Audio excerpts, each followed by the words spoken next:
The Veth fleet came out of jump space at 0613 station time. For 11 seconds, nobody at Kepler station knew they were there. 11 seconds of cold coffee getting colder. 11 seconds of a technician in Bay 4 arguing with a vending machine about whether she had, in fact, put in the right coin. 11 seconds of completely ordinary nothing. Then the sensors caught up with reality. Lieutenant Priametta looked at her console and said, "Oh no," in a voice that was mostly just breath. She hit the alarm anyway. The klaxon that filled Kepler Station's operations center was the kind of sound that reached into your bones and pulled. It cut through hull vibration and shift change fog, and the particular tired haze of people living 3 light years from anything they'd ever called home. People sat straight, hands found stations. Someone knocked over a coffee cup and didn't notice. Commander Elena Vasquez came through the blast door at a run, still pulling her jacket closed. Her hair was loose. She didn't care about her hair. "Talk to me," she said. Meta talked. 22 vessels had dropped out of jump space at bearing 340 Mark 17, sitting at roughly 400,000 kilometers. Tight formation, no transponder signals, no standard approach request, no communication of any kind. They had appeared, they had stopped, they were waiting. "How big?" Vasquez asked. Meta pulled up the size analysis. Her fingers moved a little slower than usual. "Smallest reads about 900 meters. Largest is," she stopped. "Meta, 11 kilometers. Commander." Nobody in the operations center said anything for a moment. 11 kilometers. Bigger than most cities. Bigger than anything humanity had ever tried to fight. Kepler Station itself was a quarter-kilometer tube with rings on it, docking arms like insect legs, and running lights that blinked orange and white in the dark. It had point defense mass drivers, a shield array, and a garrison of 400 Earth Defense Force soldiers. It had been built for pirates, for asteroid impacts, for the occasional territory argument with the Helian Confederation. It had not been built for this. Vasquez breathed in through her nose. She breathed out slowly. "Get me Earth Command," she said. "Get me Admiral Osman, and get a hail out to those ships, every frequency we have." The hail went out on 17 frequencies, in 12 recognized interstellar languages, and in 3 mathematical signal formats the Galactic Contact Bureau had certified as readable by any spacefaring civilization. It was thorough.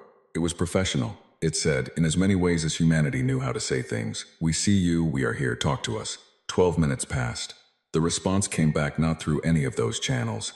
It came as a direct data injection into the station's communication array. The interstellar equivalent of someone grabbing your wrist and typing on your hand. Rude, deliberate about being rude. The translation software took 40 seconds. What it produced was this. "You occupy space claimed under the Veth Dominion's 4th Expansion Directive. Evacuation is not offered. Termination of this installation will proceed in 30 of your minutes. Resistance is catalogued as entertainment." Vasquez read it twice, then a third time because her brain kept stopping at the last sentence and needing to start over. Entertainment, not file, not unnecessary, not even pointless, entertainment. She had served 19 years in the Earth Defense Force, 2 wars. One against the Helian Confederation over the outer colony rights dispute. One against the kind of human desperation that comes when water stops flowing and people stop reasoning. She had lost people she respected and a few she loved, and she had built, over 2 decades, a working relationship with fear. She knew its weight. She knew how to carry it without letting it steer. She felt it now, cold and clear and honest. She set it aside. "Get me Earth Command," she said. "Right now." Admiral Kira Osman appeared on the main screen 14 minutes later. Her face was the specific kind of flat that meant she was running calculations behind her eyes and didn't want anyone watching to know what the numbers were adding up to. "Commander Vasquez, Admiral." Vasquez held up the translated message. "They've given us a countdown. We have roughly 3 minutes left on their clock." Osman looked at something off-screen. Her jaw moved by 1 millimeter. "I see the fleet composition." A pause that lasted exactly as long as it needed to. "How many non-military personnel on station?" 2,416. "I started evacuation procedures when the alarm went off, but our shuttle capacity won't cover them in 3 minutes. No." Another pause, longer. "We are working on authorization for a response asset. Keep your people alive as long as you can, Commander." "What response asset?" The channel went to encryption pending. Vasquez stood with the dead channel on the screen and looked at it for 1 second. Then she turned back to her crew. Every face in the operations center was on her. Young faces, some of them. Faces that had families on the station, families back on Earth, families on the colony worlds, who would find out what happened here from a screen notification in the middle of their own ordinary days. She thought about that for exactly 1 second. You heard her, Vasquez said. Buy us time, everything we have. Let's make them work for their entertainment. The Veth Dominion had been expanding for 600 years. 41 star systems absorbed, 32 civilizations displaced or ended. Ranked the second largest interstellar power in this galactic arm, behind only the Sarathi Collective, a gap that had been narrowing for 50 years at a rate the Sarathi watched very carefully. Their philosophy of war was really a philosophy of mathematics. Identify the resource, calculate the acquisition cost, apply force and optimal ratio, move on. Emotion was a variable that introduced inefficiency, and over generations of deliberate cultural selection, they had reduced it to a background noise in military contexts. Not gone, just turned down. Commander Chiron of the Dreadnought, Absolute Dominion, was a product of that engineering. He was tall for a Veth, which was slightly unusual. He had lost one hand in the Paleth campaign 6 years prior and still occasionally noticed its absence the way humans noticed a missing key. Not grief, just persistent inconvenience. He stood at the Absolute Dominion, whose forward observation deck and processed Kepler station with the calm efficiency of someone who had done this 40 times before in 40 different systems. Small installation, aging hull sections, defensive armaments below standard, mass driver cannons, not modern directed energy systems, which indicated either limited funding or limited priority. 11,044 life signs, perhaps 3,000 with military conditioning. The rest workers, engineers, maintenance staff, families. The math was simple. It was always simple. 37 seconds before his deadline, Kepler station opened fire. The point defense mass drivers that Kepler fired were real weapons. The physics were entirely correct. Tungsten slugs, roughly 4% of light speed, accurate out to 600,000 kilometers. Against a pirate frigate, against a small attack ship, against almost anything within the station's operational range, they would have done serious and measurable damage. Against the Gaverme, Absolute Dominion, they registered as a gentle shiver. Saran watched his readout for 3 seconds. The impacts were hitting in the low single digits of shield capacity consumption. His ship's hull plating was rated for sustained fire from weapons 40 times this size. There was no danger. There was barely an inconvenience. He waved one hand at his weapons officer. First-tier suppression. Move this along. First-tier suppression was the Veth's infrastructure removal setting, designed to degrade installation capability while preserving labor population for eventual utility. It was not a war tool. It was closer to a demolition tool. 4 escort frigates rotated their weapons arrays and began. What happened to Kepler Station in the next 4 minutes was not a battle. It was an education. The first salvo hit the shield array and dropped it to 28% capacity. The second salvo hit the eastern docking arms. 2 of them folded, the metal giving way with a sound the people inside described later as a building, falling quietly into itself. The third salvo targeted the point defense gun emplacements and removed them one by one, not with fire, not with explosions, but with the kind of precise surgical impact that reached in and took things away, and left empty mounting brackets where cannons used to be. Inside the operations center, screens were going red faster than people could respond. Sergeant Marcus Webb ran the damage control board. About 90 seconds in, he made the quiet decision to stop reading alerts out loud. Reading them out loud wasn't helping anyone think or move any faster. It was just filling the room with bad news. He read them silently and breathed through his nose and kept his hands moving. Hull breach, level 7, sealed. Level 9, same sector, working on it. Shields at 9%, the officer next to him said. Evacuation Shuttle 4 is away. Shuttle 6, the launch arm is gone. We need those people rerouted to Bay 3. Bay 3 is showing structural stress. Bay 3 is still there. Get them there. Vasquez moved through the room the way she always moved, like she had a map. Like there was a plan and it was only 2 steps ahead of her at all times, but those 2 steps were enough. She didn't raise her voice. She didn't stop. She moved from station to station, and her voice stayed level. And the level voice was the thing holding the room together. Webb had known this about her for 2 years. Her calm was a structural element the same way the hull was a structural element. You built the operation on top of it. She arrived at his station, looked at his board. How many out? She asked, quietly, the way she asked things that mattered. He checked the evacuation tally. About 700 on shuttles and away. 110 military transport. Shuttle 2, he stopped himself. She waited. Shuttle 2's bay is gone, he said. The bay itself. She held his eyes for 1 second. Then she moved on to the next station. He watched her go. He kept breathing through his nose. In a residential module on level 4, A woman named Danielle Park was sitting on the floor of a supply closet with 11 other people, 6 adults, 5 children, and holding a boy named Tomas against her side because he was 6 years old and his mother was one of the people on Shuttle 2, and he didn't know that yet, and she was going to make sure he didn't know it in a supply closet in the middle of a bombardment. She held him, and she kept her breathing steady, the same way she had kept it steady through her EDF basic training 8 years ago, before she'd left the service and taken the civilian contract at Kepler because the pay was better and the shifts were predictable. Tomas had his face against her shoulder. "Is it going to stop?" he asked. "Yes," she said. She didn't know if that was true. She said it anyway. Outside the supply closet, through 2 walls and a pressure door, the Veth's first-tier suppression fire continued its work. Patient, mechanical, mathematical. 3 minutes into the suppression sequence, Saran's tactical officer noted that 2 of the station's gun emplacements were still active. Saran looked at the display, 2-point defense cannons. On a station that had lost its shields, lost 3 docking arms, lost structural integrity in 2 major sections, lost most of its offensive capacity. 2 small guns, still aimed at his ship, still cycling and firing, the impact still registering as essentially nothing on his sensors. He looked at them for a moment longer than he needed to. He had read the assessment files on humans. The word tenacious had appeared in them 17 times. The files had treated it as a data note, a tendency to continue ineffective behavior past rational stopping points. A kind of cognitive error, the assessors had concluded, an inability to properly process unfavorable probability. Those 2 guns were still firing.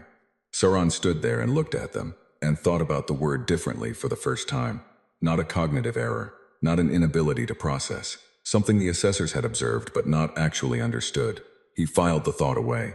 It was not relevant to current operations. Second-tier suppression, he said. Finish this.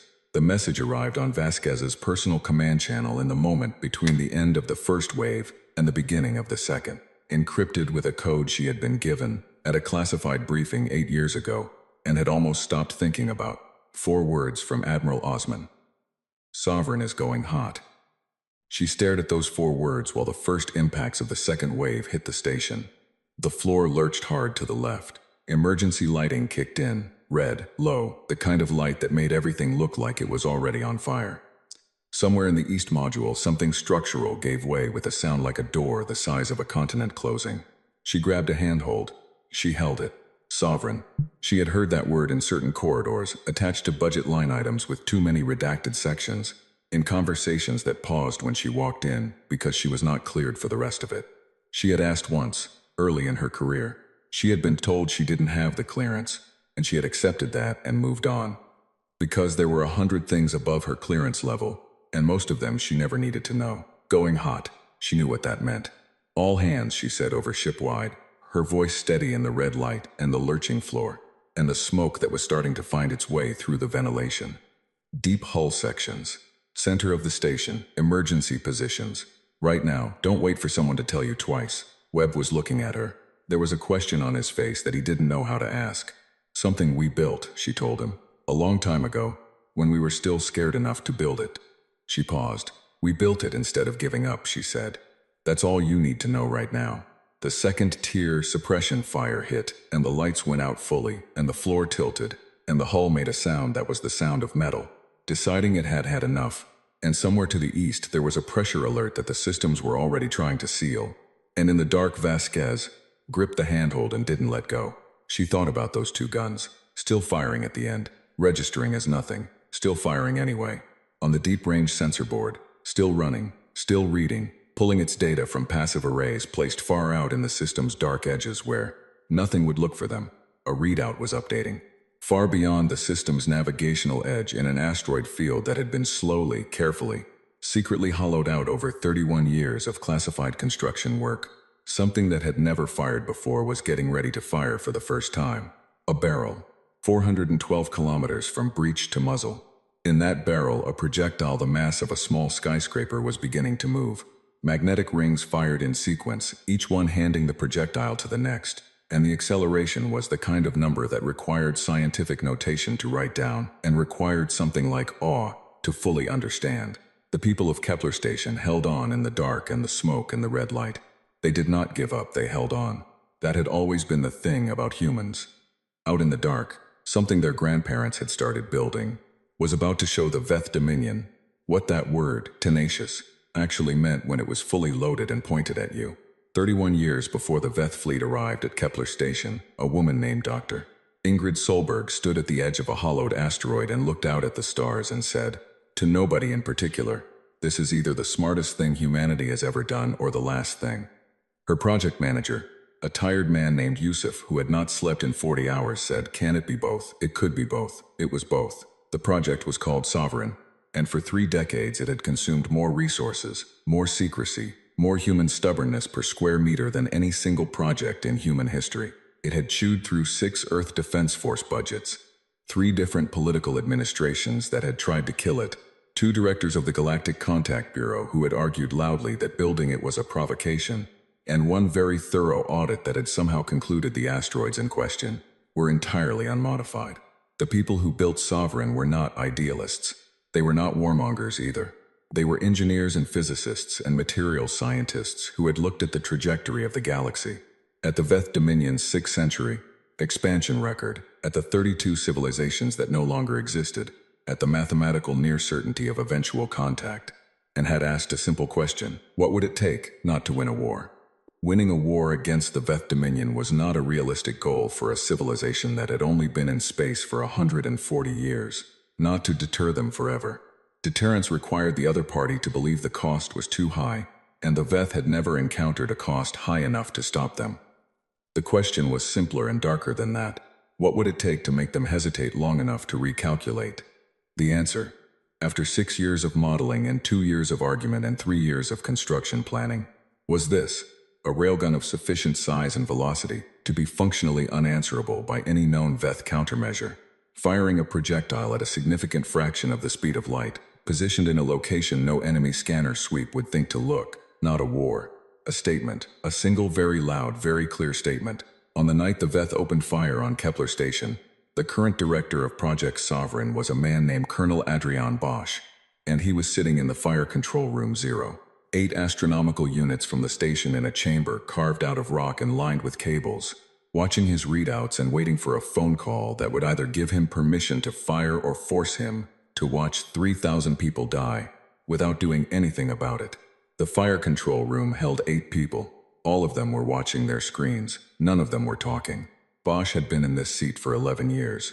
In that time, he had run 217 simulations of Sovereign firing, and he had never fired it live. Nobody had ever fired it live. The gun had been ready for 8 years, tested, calibrated, maintained, aimed at a series of pre-calculated firing solutions that were updated every 6 months as the models improved.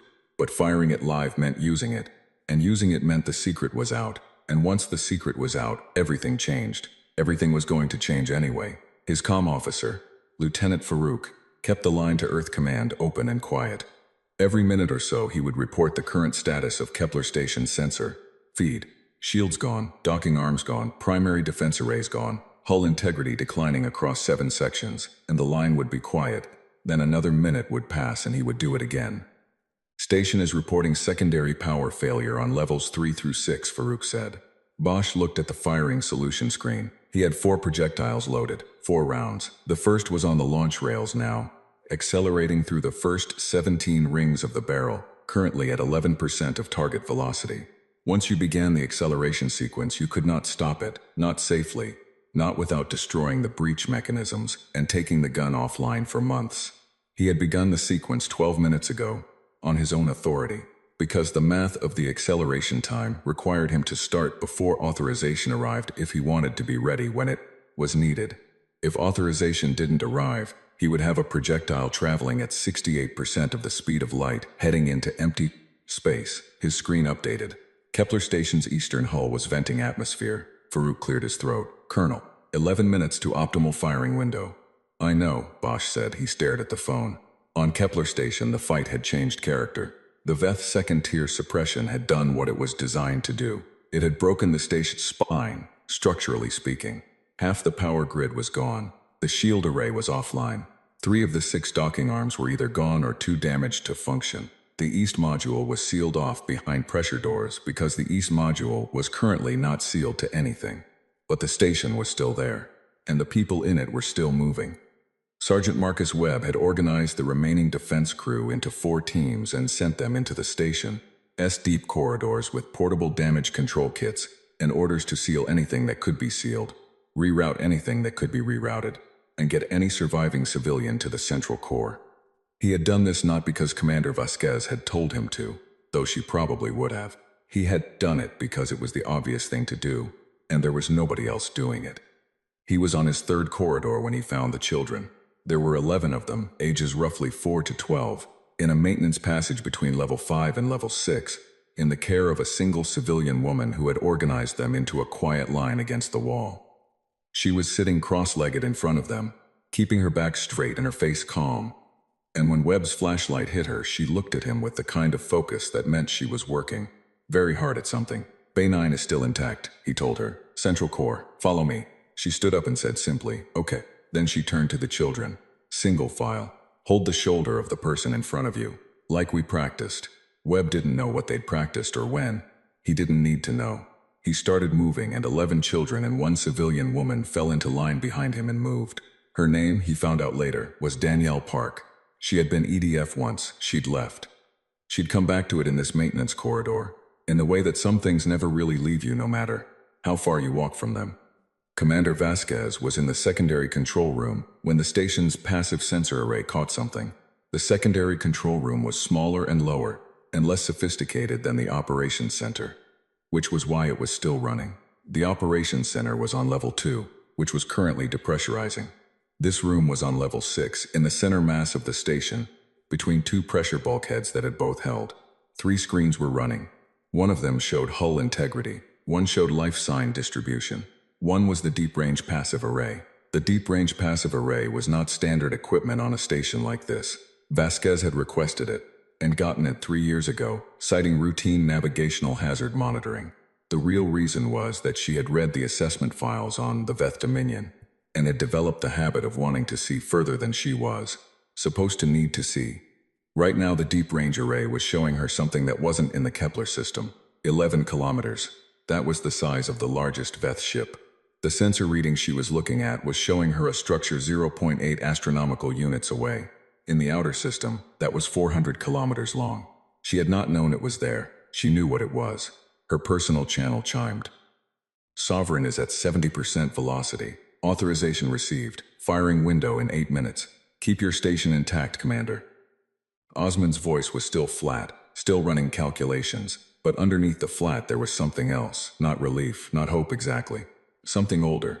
Something that had been waiting a long time to be felt. Vasquez keyed the channel. Understood. She looked at her life sign display. 2,114 people still on the station. The evacuation had gotten out what it could. What was left was what was left. She had 8 minutes to keep them alive. Webb, she said into her calm report. Webb's voice came back ragged but clear. Central Core is holding. Got about 900 civilians in place. Military personnel securing the deep hull sections. We've still got a section fire in level 8, but it's contained. Keep it contained. Working on it also, Commander. A pause. The Veth ships. They've slowed their fire.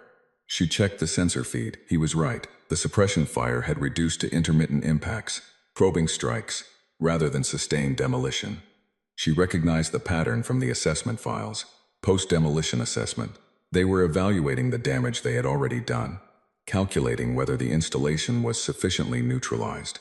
They thought they were done. They were not done. Don't give them a reason to escalate, she said. Quiet, minimal movement.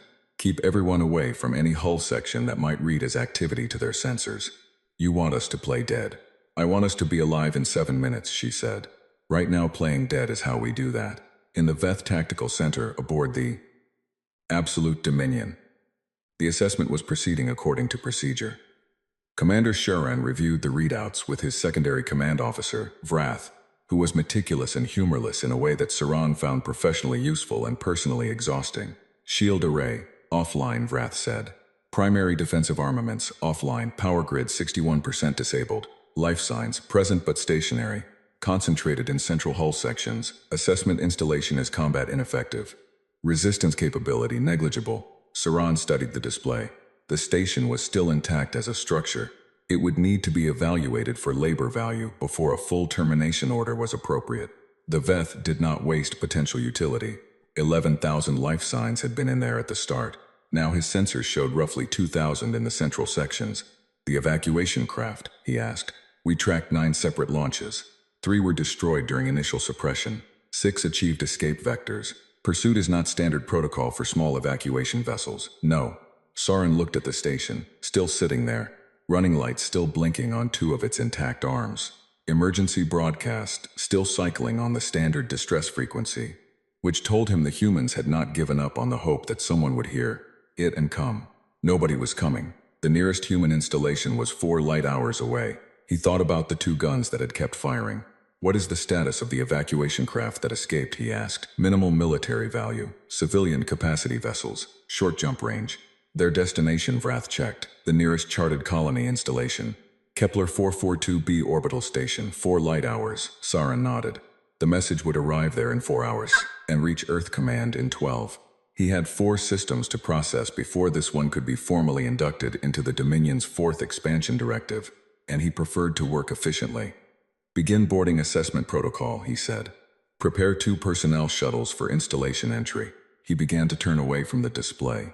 That was when his sensor officer, a young Veth named Pren who had been very quiet for the last several minutes, said, Commander. There was something in Pren's voice that Sauron had not heard before from Pren or from many Veth officers. It was a sound that did not have a clean name in the Veth language. Sauron turned back. There is an object, Pren said slowly. In the outer system. Very large. A pause. Commander, it was not there before. Sauron looked at the sensor display. The object was 0.8 astronomical units from their current position, which meant light from it had taken 4.5 minutes to reach them, which meant whatever it was, it had been there for at least that long. The size reading came back 3 times before Pren said it out loud. 412 kilometers. Class? Sauron asked. Pren ran the scan. No known classification. The structure is, another pause. It appears to be a single linear object, Colonel. A tube, extremely long and narrow. One end is pointed directly at our formation. Sauron looked at the shape of it. Linear. Pointed at them. The Veth had been in space for 600 years.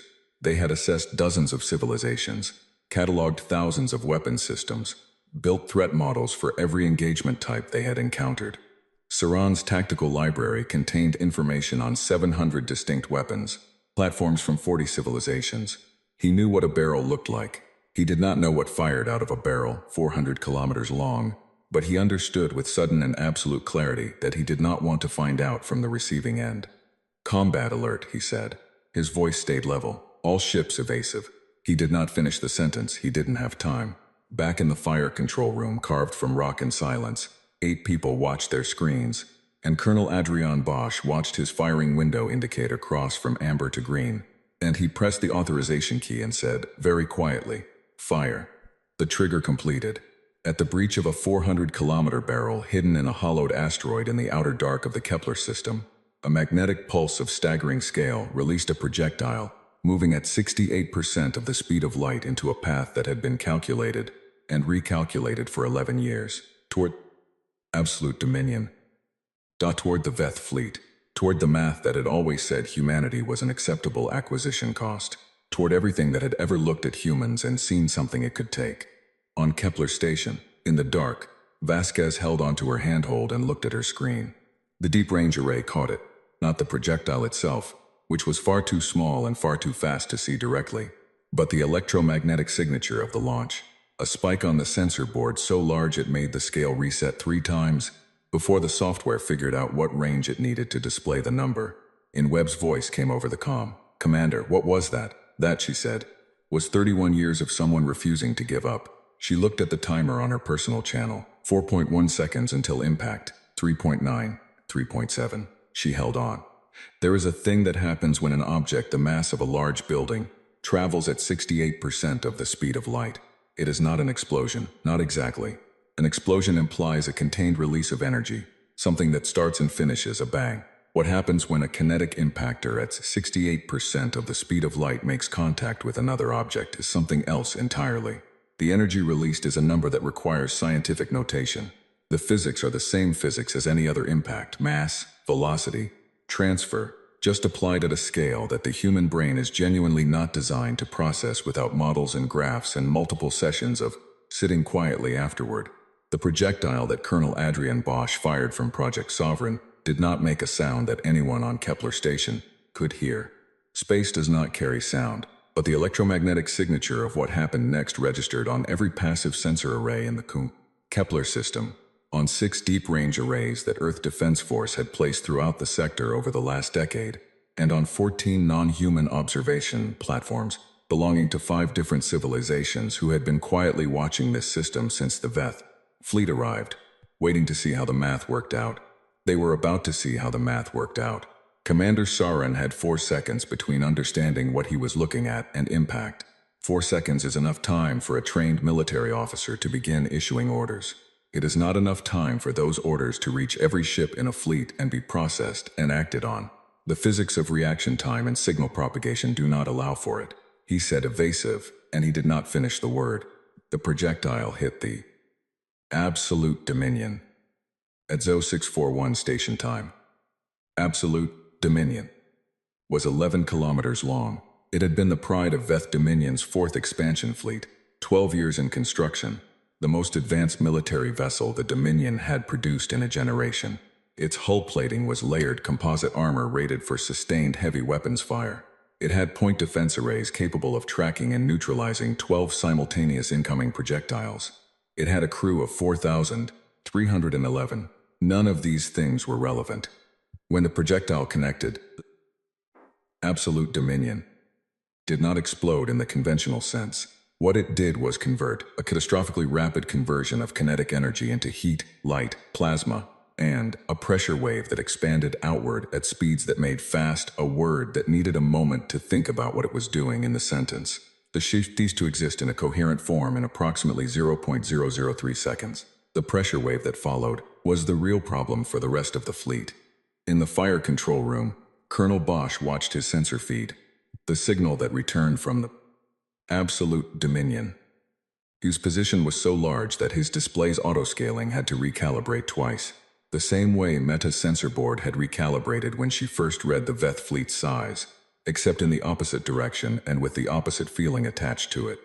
Round 1 impact confirmed, his sensor officer said. Her voice was steady. Her hands were flat on her console so they wouldn't shake. Bosch looked at the display.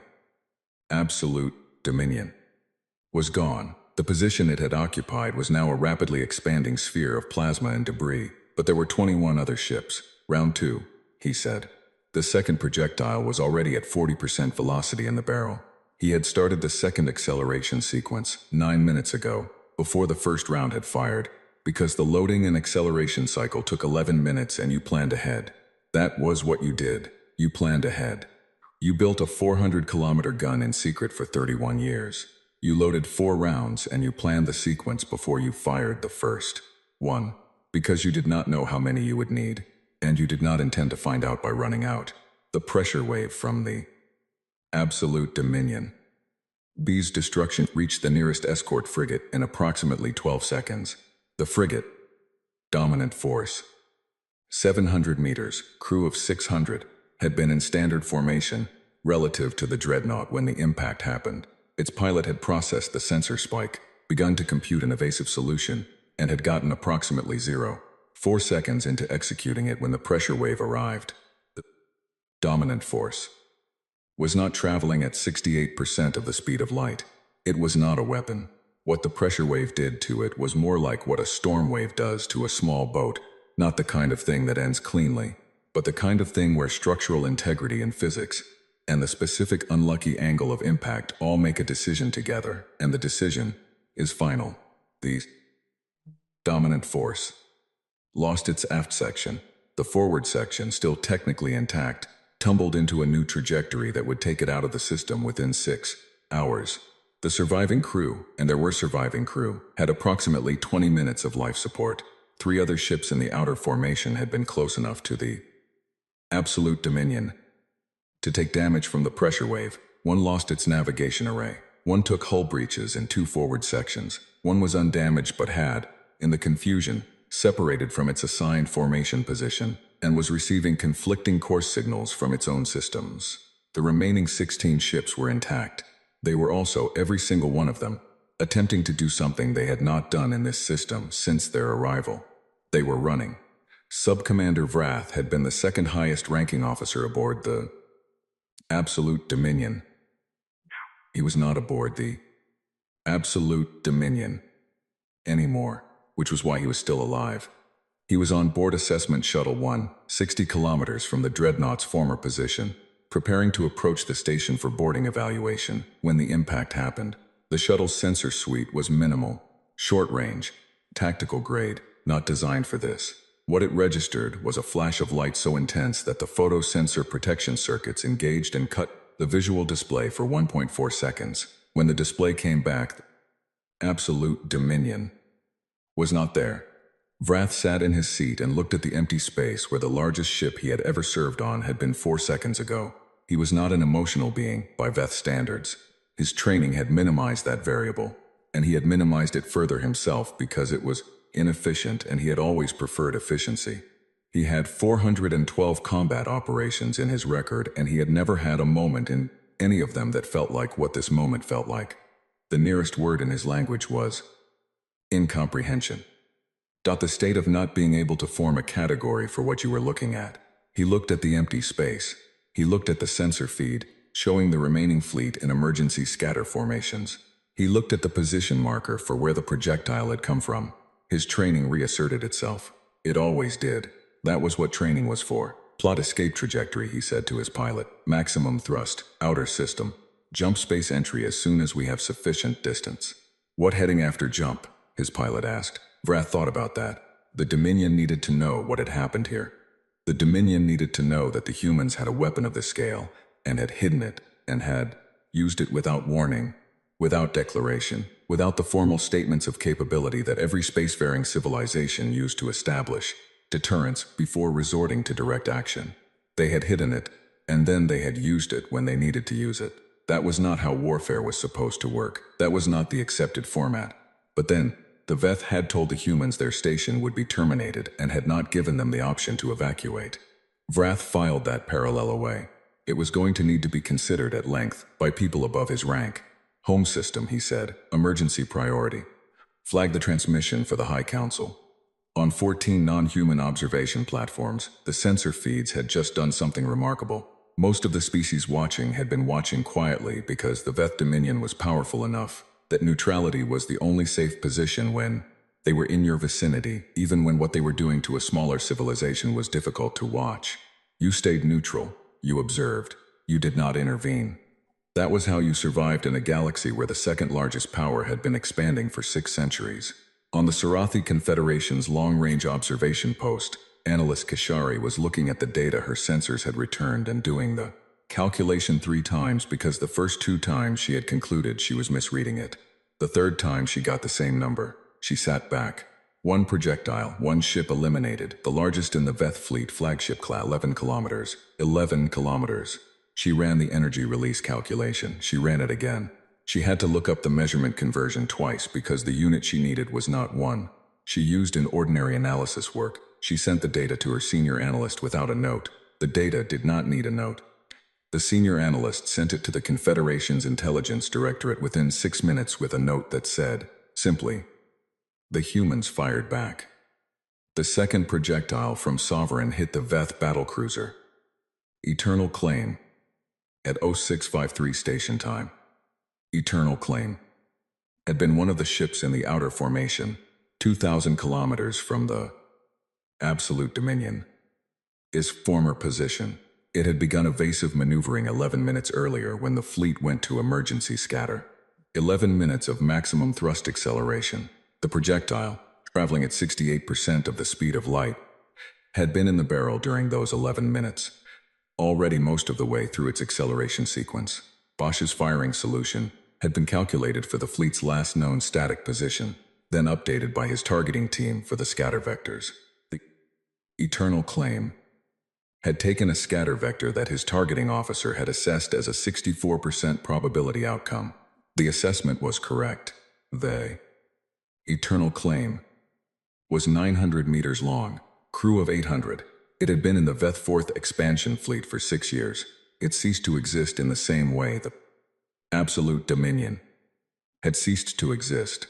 except that the energy release was proportionally smaller because the ship was proportionally smaller, which in practical terms was a distinction without a meaningful difference. The expanding plasma sphere merged with the still dissipating plasma sphere from the absolute dominion. 40 seconds later, from the outside, from the position of the surviving Veth ships, it looked like the two events were connected, like the darkness between the stars where the fleet had been was becoming something that emitted light. Back on Kepler Station, the passive array was showing Vasquez what was happening. She was watching the display in the secondary control room, cramped, red-lit, full of smoke from a vent seal that had given way 20 minutes ago and hadn't been fixed yet because there were higher priorities. Webb was at the station next to her. Meta was sitting against the wall with a pressure bandage on her arm that had stopped needing attention 10 minutes ago, but that Webb kept looking at anyway. The display showed the Veth formation markers updating in real time as the passive array gathered data. 2 markers had gone dark, the others were moving, scattering outward from their previous positions. Acceleration curves steep enough to suggest maximum thrust burns on all ships. "They're running," Webb said. Vasquez watched the display. She didn't say anything. She watched the fleet that had come here ready to add Kepler Station to a 600-year list of things the Veth had taken. The fleet whose commander had described human resistance as entertainment. The fleet that had killed people in the East Module, and on Shuttle 2 and in the first salvo and in the second. She watched that fleet scatter across her passive array screen like something had frightened it. Something had frightened it. "Third round in the barrel," Bosch's voice said on her command channel. His voice was steady and low. "Firing window in 4 minutes. I have targeting solutions on 3 ships. Your call, Commander." Her call. She looked at the screen. 20 ships still intact, still running, still in the system.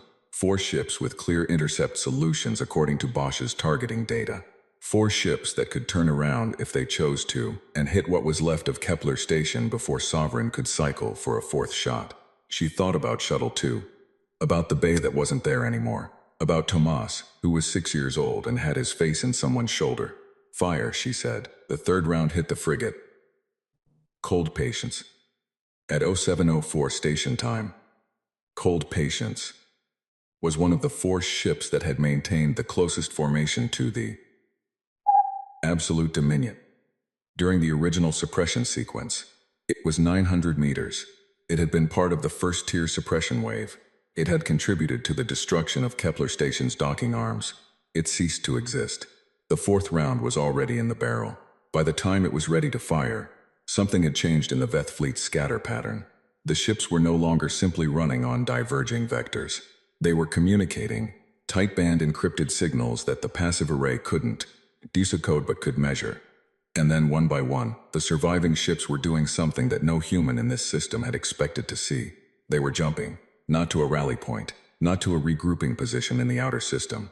The jump signatures were deep space profiles, long-distance jumps, the kind you used when you were not planning to come back soon.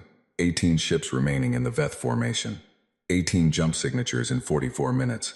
Then the Kepler system was quiet. Then it was just Kepler Station, battered and bleeding and dark in most of its sections, sitting in the silence, and the expanding plasma fields where 2 of the most advanced ships in the Veth fleet had been. And the stars. The same stars that had always been there. The same dark, just quieter now. Colonel Bosch stood the 4th round down at 0741 station time. There was nothing left in the system to fire at. He ran the targeting sweep 3 more times to be certain. The passive arrays were clear. The active sweep showed nothing larger than debris. The jump signatures had all dissipated. He stood the 4th round down and he sat back in his chair, and he looked at the ceiling of the fire control room, which was bare rock. The natural stone of the asteroid that had hidden this installation for 31 years. Dr. Ingrid Solberg had been dead for 9 years. She had not lived to see this. He had thought about that, on and off over the years. Whether she would have wanted to see it, whether she would have been glad or horrified or something in between. She had spent 22 years of her life on this project.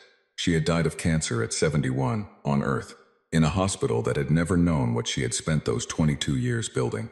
He thought about what she had said the first time she stood at the edge of the installation and looked at the stars. Either the smartest thing or the last thing. He looked at his sensor display, the Kepler system, empty of Veth. Both, she had said, could be true at once. He picked up the comm to Earth Command and began his report. On Kepler Station, Vasquez sat down. There was not anywhere specifically designated for sitting in the secondary control room. She sat on the floor, with her back against the console, in the red light, and she sat there for a while. Webb sat down next to her without saying anything. Meta from across the room said, "They're really gone?"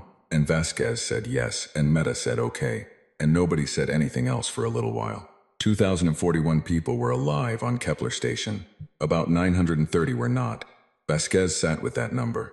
She sat with it the way you sit with things that are true, and that you cannot change, and that will need to be carried from here forward. There is no other way to sit with numbers like that, you just sit. After a while, Webb said quietly, "What happens now?" She looked at the passive array display, the empty Kepler system, the dissipating plasma fields. "Now," she said, "the galaxy finds out." She paused. "The question is what they decide to do about it." The data from Kepler reached the Sarathi Confederation's Intelligence Directorate in 9 hours.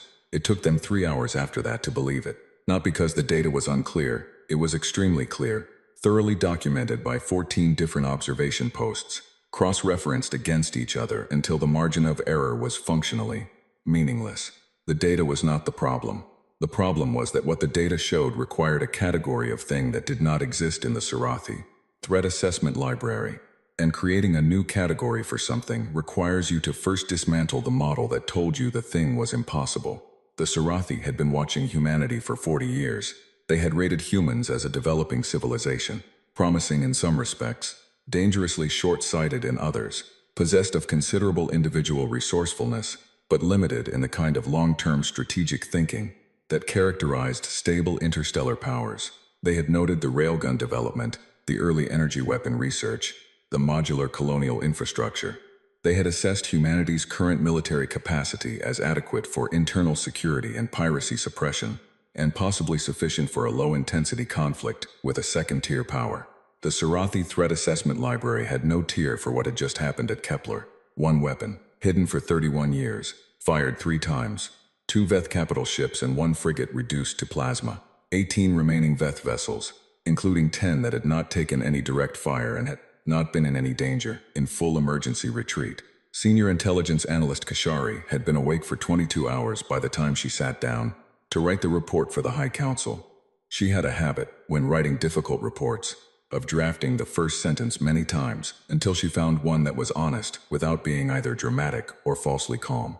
She wrote 7 first sentences for this report. The one she kept was, "The humans have demonstrated a weapons capability that changes the prior assessment in ways this office considers non-recoverable." Non-recoverable meant the old model was not wrong in a way you could fix. The old model was wrong in the foundation. You had to start over.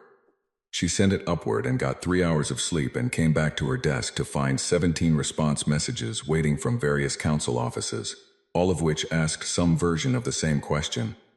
Did they know they had this before they were attacked, or did they build it afterward? Kashari had already answered this question in her report, but she answered it again in the 17 reply messages, because she understood why people kept asking it. The answer was profoundly uncomfortable. They had built it 31 years ago. They had built it when the Veth were 400 light-years away, before first contact, before the expansion directive reached their region of space, before there was any specific enemy to build it against. They had built it against the idea of an enemy, against the mathematical probability of a thing that didn't have a face yet. That kind of thinking, that long, patient, unglamorous, expensive, secret kind of thinking, was not what the Sarathi model had predicted humanity was capable of. The model had been wrong about that. What else had it been wrong about? The Veth High Council convened in emergency session 14 hours after Subcommander Vrath's shuttle completed its jump to the home system. Vrath delivered his report in person, which was unusual. Reports from field operations were typically transmitted. He delivered his in person because the transmission, while encrypted, would still travel through communication networks that other parties could eventually access, and the content of the report was the kind of content you did not want traveling through accessible networks before the council had time to process it and form a response. He stood in front of 7 high counselors and he said what had happened. He said it plainly, because that was his nature, and because there was no way to say it that was not plain. The dreadnought, absolute dominion, was gone. The battlecruiser, eternal claim, was gone. The frigate, cold patience, was gone. Combined crew 5,911, all dead. The engagement lasted from first human defensive fire to Veth fleet retreat. 43 minutes. Of that 43 minutes, the actual exchange involving Sovereign had lasted approximately 23 minutes and consisted of 3 projectile impacts. High Counselor Drath, who was the eldest member of the council and had been instrumental in authorizing the 4th expansion directive, was quiet for a long moment after Vrath finished. "You said they hit it," Drath said. "Yes, 31 of their years, based on our reconstruction of the construction timeline from the installation's apparent age and the asteroid modification signatures. 31 years. Drath said it the way you repeat something when you are testing whether it sounds different the second time. It didn't sound different, and we did not detect it. No, why not?" Vrath had anticipated this question. He had been thinking about it for the entire jump transit home. "Because," he said, "we did not look for it. Our pre-engagement scan of the Kepler system was conducted to a standard appropriate for a civilization at their assessed threat level. We were not scanning the outer asteroid fields at resolutions sufficient to detect a concealed structure. We had no intelligence suggesting such a structure existed. Our threat assessment of humanity did not include the possibility of a strategic scale, concealed weapon." The counselors were very quiet. "Our threat assessment was wrong," Vrath said, "because someone had to say it, and it might as well be him." High Counselor Drath looked at the table. Then he looked up. "What is your assessment of the weapon's full capability?" "We saw 3 rounds fired. The installation appeared to have the capacity for a 4th. The targeting team was tracking a solution on 3 ships when we completed our jumps. The barrel is 412 kilometers. We do not know how many rounds they built. We do not know if there is only 1 installation." "Silence, if there is only 1 installation," Drath said. "Yes." The silence lasted a long time on Earth. It was morning in the city of Geneva when the preliminary after-action report came in from Kepler Station.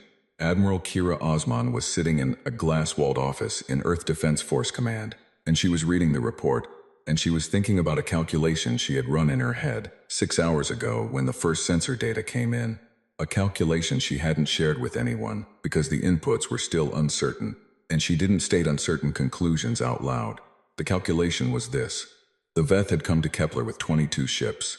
They had sent 18 away at emergency scatter, and those 18 had jumped out of the system. They had not rallied. They had not sent a message demanding an explanation. They had not issued a counter-threat. They had run with the speed and totality of something that had been frightened deeply enough to override 600 years of operational confidence. Osman had been in the military for 27 years. She had studied fear and its effects on military decision-making. Her doctoral work had been on it, specifically on how fear functioned differently at the individual level and the institutional level and the civilizational level. At the individual level, fear was fast and sometimes useful. At the civilizational level, fear moved slower but ran much deeper, and when it was established deeply enough, it could reshape strategy, doctrine, the foundational assumptions about who could be touched and who could not. The Veth had been operating on a foundational assumption for 600 years.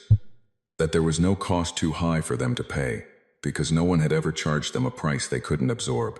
Today someone had charged them a price. 3 ships, 5,911 crew, 1 engagement, 18 minutes of active fire. It wasn't the ships that mattered. The Veth could build more ships. It was the principle. It was the shattering of the assumption. It was the discovery that somewhere in the dark, pointing at you, was something you didn't know about, and couldn't see coming, and couldn't stop. Osman picked up her pen and wrote 2 words on the paper in front of her. "Now negotiate." She underlined them. Danielle Park was sitting in Bay 9 of Kepler Station, with a blanket around her shoulders and a cup of something that had been labeled as tea but tasted closer to warm tin, and Tomas was asleep against her side. Someone from the medical team had come and taken her arm. She had a fracture in the left wrist from the second suppression salvo, something she hadn't noticed until her adrenaline had done what adrenaline does and then stopped, and wrapped it, and given her something for the pain that made everything soft at the edges, in a way she found more disorienting than the pain had been. She had 11 children in her original group. They were all here, all 11. She thought about that, all 11. It didn't balance the other numbers. It wasn't supposed to. You didn't set 11 against 930 and call it even. But 11 was true, and she was going to hold on to it. Across the bay, she could see Sergeant Webb moving through the space, checking on people, coordinating with the medical staff, doing the kind of constant low-level logistics work that doesn't have a name, but that keeps traumatized groups of people from falling apart. He had been doing it for hours. He hadn't stopped. He caught her eye at one point, and she gave him a small nod, and he gave her one back. That was the whole conversation. That was all it needed to be. On 14 non-human observation platforms, the data had been transmitted upward, and the transmissions had crossed and been received, and the receiving parties were having conversations that would not be public for months or years, but that were all circling the same set of questions. The Helian Confederation, which shared 2 border systems with human space and had fought one low-intensity war with humanity 11 years prior, convened its Security Council 2 days after the engagement. The meeting lasted 6 hours. The record of it, declassified 8 years later, showed that the first item on the agenda was labeled simply, Revaluation of Human Military Capability Assessment. The Paleth Coalition, a small group of 3 systems that the Veth had pushed on for a decade but not yet absorbed, received the Kepler data via a deep space relay, and their council spent 4 hours in emergency session. The record showed that their defense minister stood up at one point and said, in the middle of a complex discussion about resource allocation, we should talk to the humans. It was not on the agenda. Nobody objected. The Garathi, a reclusive species who had not communicated with any other civilization in 40 years, and had specifically refused 3 human contact attempts, sent a message to Earth's Galactic Contact Bureau 3 days after the engagement. It was the first time they had ever initiated contact with humanity. It was brief, it said. We watched. We understand now. We would like to speak. The Contact Bureau forwarded it to Admiral Osman's office with a note that said, This has never happened before. Underlined twice. Osman read it and said nothing for a moment, and then said to the aide who had brought it, Set up a channel. Back on Kepler Station, Commander Vasquez was doing the thing she always had to do after an engagement. The thing was making lists. 2,041 people alive. 930 dead. Of those 930, 612 had been civilians, workers, engineers, families, 318 military personnel, names. She wrote the names. The system would compile them automatically into the official record, but she wrote them anyway, by hand, in the paper notebook she kept specifically for this. It took 4 hours. When she finished, she sat with the notebook open to the last page, and looked at the last name she'd written, and thought about the East Module, and the shuttle bay, and all the ways a station full of people could come apart in 43 minutes. She thought about what she would have done without Sovereign. She thought about 31 years of engineers and physicists and budget officers and project managers who had worked in secret on something they could never talk about, never show anyone, never prove was worth the cost, until the day it was needed. She thought about Dr. Ingrid Solberg, whom she had never heard of until Bosch mentioned her in the after-action communication. A woman who had stood at the edge of an asteroid and asked, what would it take? The answer had been 31 years, and a 400-kilometer barrel, and an immovable belief that someday somebody was going to come and you were going to need to be ready. Vasquez looked at the last name in her notebook. The belief had been right. It hadn't been enough. 930 names said. It hadn't been enough, but it had been the difference between 930 and 3,000, and that difference had a weight to it that she was going to carry with her for the rest of her life. She closed the notebook. She went back to work. In the outer dark of the Kepler system, the plasma fields where the absolute dominion and the eternal claim had been were slowly dissipating. The debris field expanded in all directions, perfectly consistent with the mathematics of what had happened, indifferent to its own meaning. Metal and carbon and the elements that had once been ships and crews spreading through the space between the stars at a constant, unhurried, thoroughly documented rate. In 4 million years, some of that debris would reach other star systems. In 4 million years, some of it would become part of new things, asteroids, dust clouds, eventually perhaps planets, perhaps atmospheres, perhaps rain on worlds that didn't have names yet. The universe was not sentimental about these things, but the people who were alive on Kepler Station were sentimental about them, in the way that humans always were, and always had been, and probably always would be, carrying their numbers and their names and their particular forms of grief through whatever came next. That was the other thing about humans. They remembered, they carried it forward, they kept going. 6 weeks after the Battle of Kepler Station, that was what they were calling it now, officially, in military records and news reports, and the first draft of the emergency UN Security Council resolution that had been sitting in committee since the day after the engagement, Admiral Kira Osman sat down for the first diplomatic contact between humanity and the Veth Dominion. It was not what she had expected a diplomatic contact to look like. She had expected it to be formal, scheduled, conducted through the standard galactic diplomatic channels, with interpreters and recorded minutes, and the kind of careful language that people spent weeks crafting so that no single word could be read two ways by two different parties. She had expected to be in Geneva, in the contact chamber that humanity had built specifically for this kind of communication, with a team of 30 behind her, and a legal advisory panel, and a communications relay that had been calibrated to every known Veth signal format.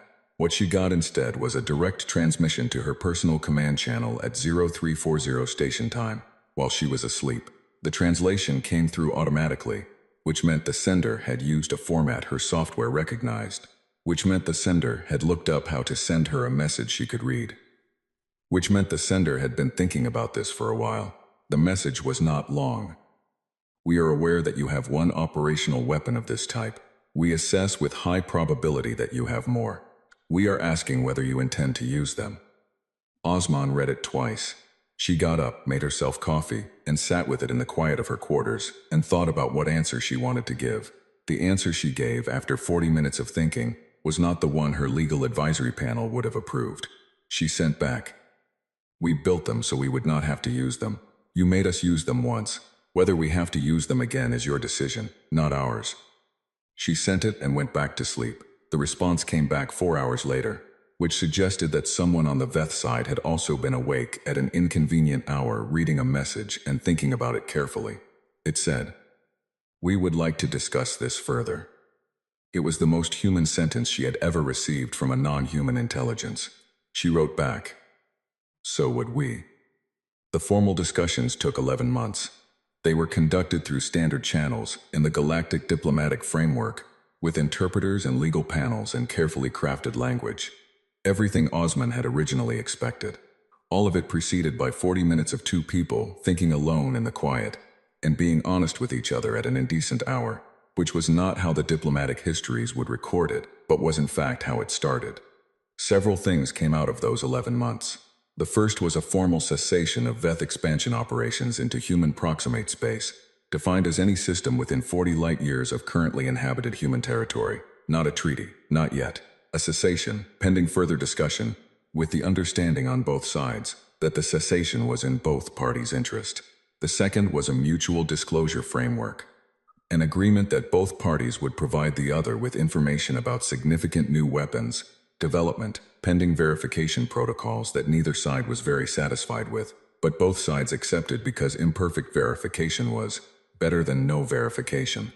The third was a clause that nobody advertised but that both sides understood was the real center of the whole thing, an acknowledgement that humanity possessed and maintained strategic weapons capable of causing unacceptable loss to Veth military assets, and a parallel acknowledgement that Veth expansion activities had been halted in the relevant region. Neither side used the word deterrence. Both sides knew that was the word. When Osman briefed the UN Security Council on the outline of the agreement, a delegate from one of the council nations asked her if she considered the outcome a victory. She thought about that for a moment. 930 people died at Kepler Station, she said. A lot of them were civilians. They died because we weren't ready fast enough, because our defenses weren't strong enough, because the evacuation capacity wasn't sufficient. The weapon worked, but working isn't the same as winning. Winning would have been not needing it. A pause. We have a framework now. Whether that becomes something real depends on what we do with it. She paused again. Ask me in 10 years, she said.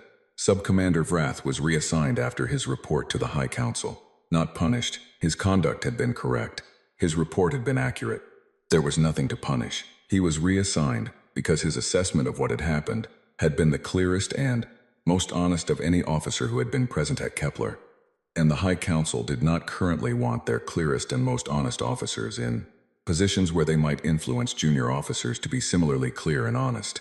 He was placed in a strategic analysis post, behind a desk, reading reports from other people's engagements rather than being in them. He spent his first 6 months in that post, doing something that had not been formally requested of him. A complete retrospective analysis of the human-Veth engagement from first contact to the fleet's retreat, tracing every decision point and every place where a different decision might have produced a different outcome. It was 1,200 pages when he finished. The section he spent pushed the most time on was not the weapons analysis or the tactical breakdown or the assessment of Sovereign's construction and capabilities. It was a 5-page section near the end titled, in dry bureaucratic language, Reassessment of Subject Civilization's Strategic Decision-Making Capacity. The core of it was simple. The Veth had assessed humanity as a civilization that could not plan long-term. That was not correct. Humanity had planned 31 years in advance for an enemy they had not yet encountered. They had maintained operational security on a 400-kilometer weapons installation for 3 decades.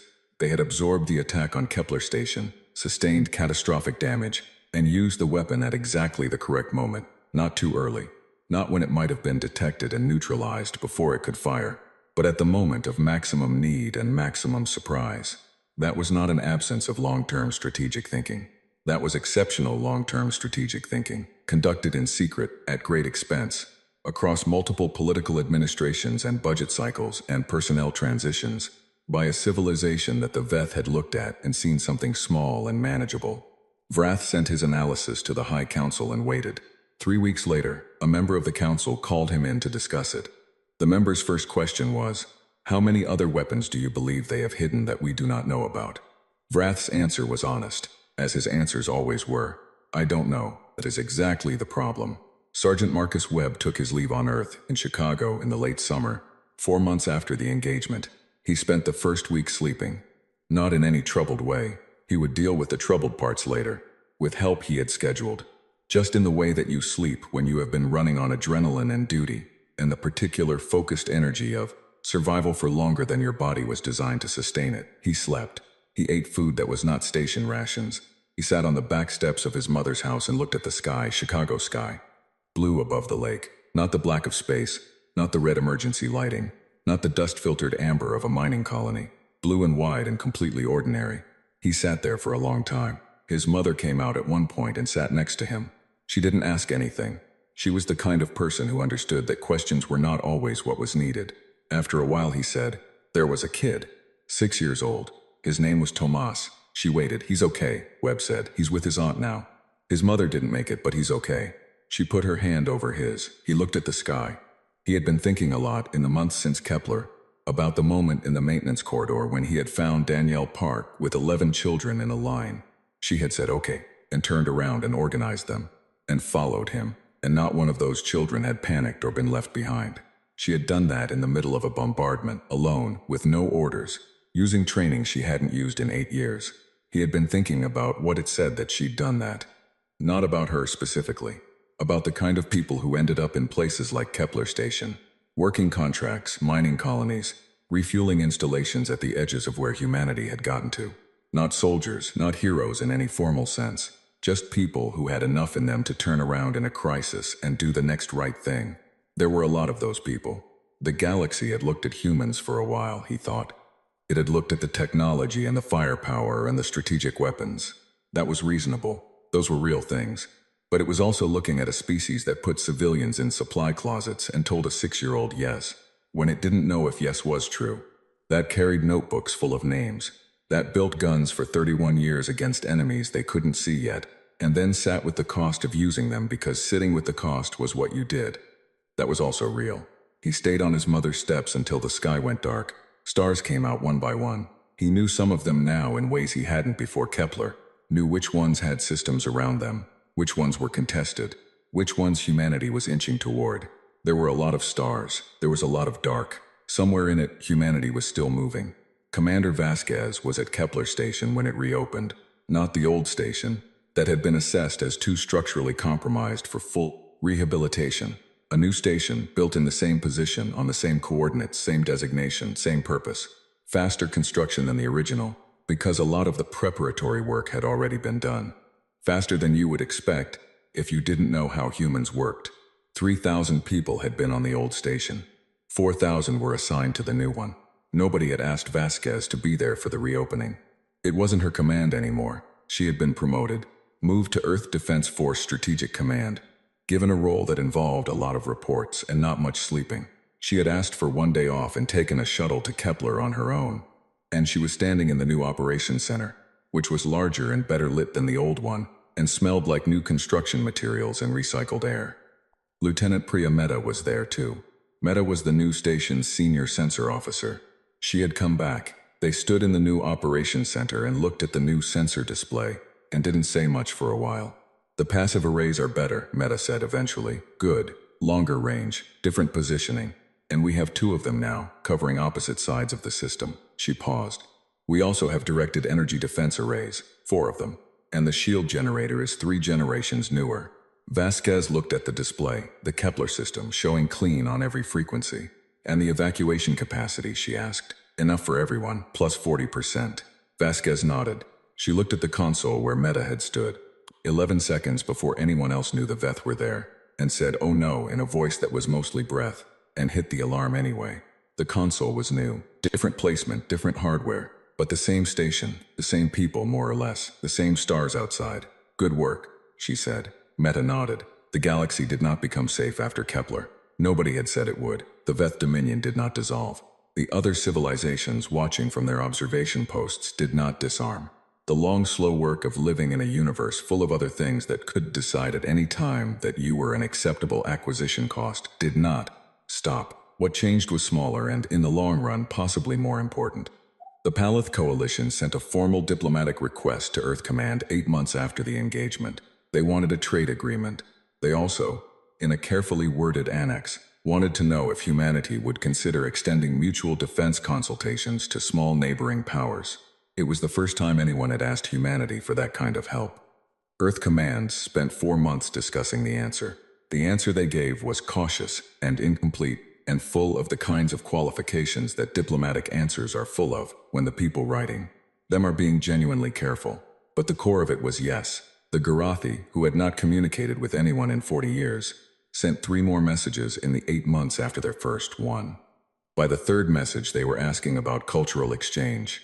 A species that had chosen isolation for 4 decades was wondering what humans read. Senior analyst Kashari of the Sarathi Confederation completed her revaluation of humanity's threat assessment classification. She submitted it to the Intelligence Directorate with a cover note that she had spent more time writing than the report itself. The cover note said, "The error was not that we underestimated their weapons. The error was that we were looking at the weapons. The weapons are what you see when you're afraid of something. What you should look at is what kind of thing is afraid enough to build them, and what kind of thing, having built them, still tries to negotiate." The Directorate stamped it classified and filed it. Kashari made a personal copy. On a hill above Geneva, on a Tuesday evening in late autumn, Admiral Kira Osman sat on a bench and looked at the city below and thought about the message she had sent at 0340 in the morning 6 months ago. "We built them so we would not have to use them." She thought about whether that was true. It had been true when Solberg's team started building Sovereign 31 years ago, when the Veth were 400 light years away and the idea of them was still theoretical. She believed it had stayed true through the construction and the maintenance and the 31 years of not using it. She believed it had been true when Bosch's hand was on the authorization key. And then they had used it, and the math had worked out the way the math was designed to work out. 3 rounds fired, 18 ships in retreat, cessation agreement, framework discussions, framework becoming something not quite a treaty but pointed in that direction. The math had worked. 930 names in a notebook had worked. Both things were true at once. They had always both been true at once. That was not something she had figured out. It was something that Ingrid Solberg had figured out before her. Standing at the edge of an asteroid, and had said plainly, either the smartest thing or the last thing, and maybe both, she looked at the city, lights coming on in the windows, the sky doing the specific thing it did at this hour, going from the deep blue that wasn't quite dark to the dark that was fully dark, stars appearing in it one by one. Human cities at night looked like this from every hill above every city on Earth, lights and streets and people, and all the ordinary continuous business of being alive and keeping things going. You could love it. You could find it mundane. On any given night it was both. On this particular night, having just spent 6 months in the opening phase of negotiations that might, if everyone worked very hard and made very careful decisions over a long time, eventually become something resembling stability. She looked at it and found it neither mundane nor extraordinary. Just true. Just the thing that was there. She sat with it until the stars were fully out. And then she went back to work. Out in the Kepler system, the new station's running lights blinked orange and white in the dark, the same colors as the old one. New hardware, same colors, same position, same designation. A 3-month-old child, born to 2 engineers on the new station, was asleep in a habitat module on level 4. Her name was Ingrid. Her parents had not known anyone named Ingrid. They had chosen the name because they liked the sound of it. The Kepler system was quiet. The stars were the same stars they had always been. And somewhere in the outer asteroid field, in a chamber carved from rock and cable, pointing at the sky, was a barrel 412 kilometers long, loaded, patient, ready if it was ever needed again. It might not be needed again. 31 years of work for 3 rounds fired. That was an acceptable ratio, if what came after the 3 rounds was something worth having. The question of whether what came after was worth having was not a question answered by guns or by math or by the physics of kinetic impactors at 68% of the speed of light. It was answered slowly, by people at desks writing difficult reports, by diplomatic channels and careful language and months of work that didn't make good stories, by a sergeant on his mother's back steps looking at the sky, by an analyst who made personal copies of things she thought mattered, by a woman keeping 11 children calm in a supply closet in the middle of a bombardment, saying yes when she didn't know if yes was true, by all of it, by the whole long human habit of keeping going. That was the answer. That had always been the answer.